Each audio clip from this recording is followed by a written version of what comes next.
Hi friends, இன்றைக்கி நல்ல கிறிஸ்பான tea கடை ஸ்டைல் ஆனியன் போண்டா ரெசிபி எப்படி செய்கிறதுன்னு பார்க்கலாமா?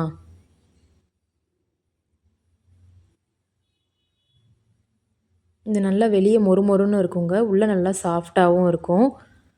இது நீங்கள் ஈவினிங் ஸ்நாக்ஸாகவும் சாப்பிடலாம். இதுக்கு நான் ஒரு கையளவு முட்டைக்கோஸை பொடி பொடியாக நறுக்கியிருக்கேன். கேரட் ஒரு 3 கேரட்டை திருகி எடுத்து வச்சுருக்கேன். வெங்காயம் ஒரு 4 வெங்காயத்தை நீட்ட வாக்கில் ஸ்லைஸ் பண்ணி வச்சுருக்கேன். ஒரு கொத்து கருவேப்பிலை, கொஞ்சம் மல்லி, புதினா. இதில் காய்கறி சேர்க்க விரும்பலைன்னா நீங்கள் வெங்காயம், மல்லித்தழை, கருவேப்பிலை இது மட்டும் கூட சேர்த்துக்கலாங்க. இப்போ நான் வெட்டி வச்சுருக்க காய்கறியெல்லாம் ஒன்று ஒன்றா நான் ஒரு பெரிய மிக்சிங் பவுலில் சேர்த்துக்கிறேன்.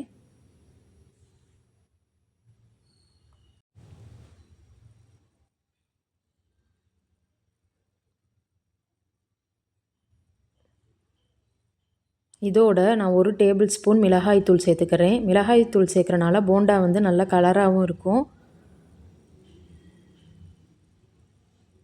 இதோட 1 ஸ்பூன் சோம்பு சேர்த்துக்கிறேன்.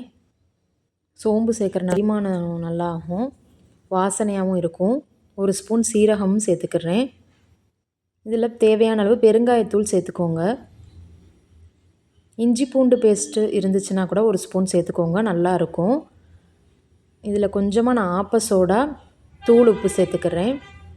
இதில் நான் 1½ கப் கடலை மாவு சேர்த்துக்கிறேன்.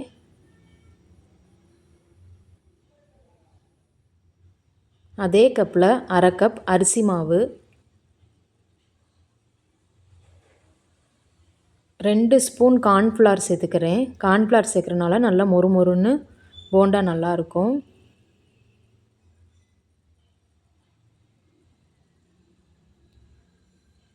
ஒரே ஒரு பச்சை மிளகாயை பொடிசாக நறுக்கி வச்சுருந்தேன், அதையும் சேர்த்துக்கிறேன்.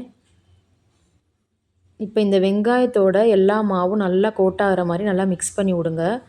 இதனால் உப்பு ஈவனாக ஸ்ப்ரெட் ஆகும், இல்லைன்னா அங்கங்கே நிற்கும் எடுத்தோடனே தண்ணி சேர்த்துட்டிங்கன்னா. அதுக்கப்புறம் தண்ணி சேர்த்து இந்த மாதிரி லூஸான உருண்டையாக பிடிச்சிக்கோங்க.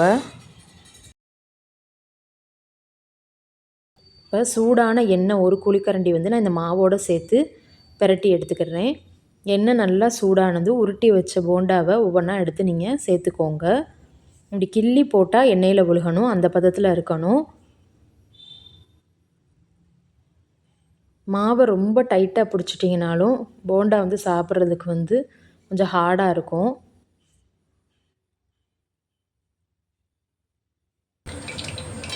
இது ஈவினிங் ஸ்நாக்காகவும் சாப்பிட்லாம், இல்லை சாப்பாடுக்கு கூட தொட்டு சாப்பிட்லாம், ரொம்ப நல்லாயிருக்கும்.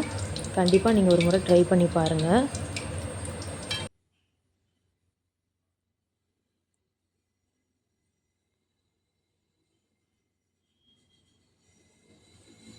அன்றைக்கி நான் இதை ஈவினிங் ஸ்நாக்காக தான் ரெடி பண்ணியிருந்தேன். டீயோடு சேர்த்து சாப்பிட்றதுக்கு ரொம்ப நல்லா இருந்துச்சு. கண்டிப்பாக ஒரு முறை நீங்கள் ட்ரை பண்ணி பாருங்கள். நோன்பு சீசனும் வரப்போகுது. பஜ்ஜி போண்டாலாம் இனி வீட்டிலே செய்வோம். பாய் ஃப்ரெண்ட்ஸ், என்னோடய வீடியோ பிடிச்சிருந்துச்சுன்னா லைக் பண்ணுங்கள், ஷேர் பண்ணுங்கள், சப்ஸ்கிரைப் பண்ணுங்கள். நான் இன்னொரு யூஸ்ஃபுல்லான வீடியோவில் உங்களை நான் பார்க்குறேன்.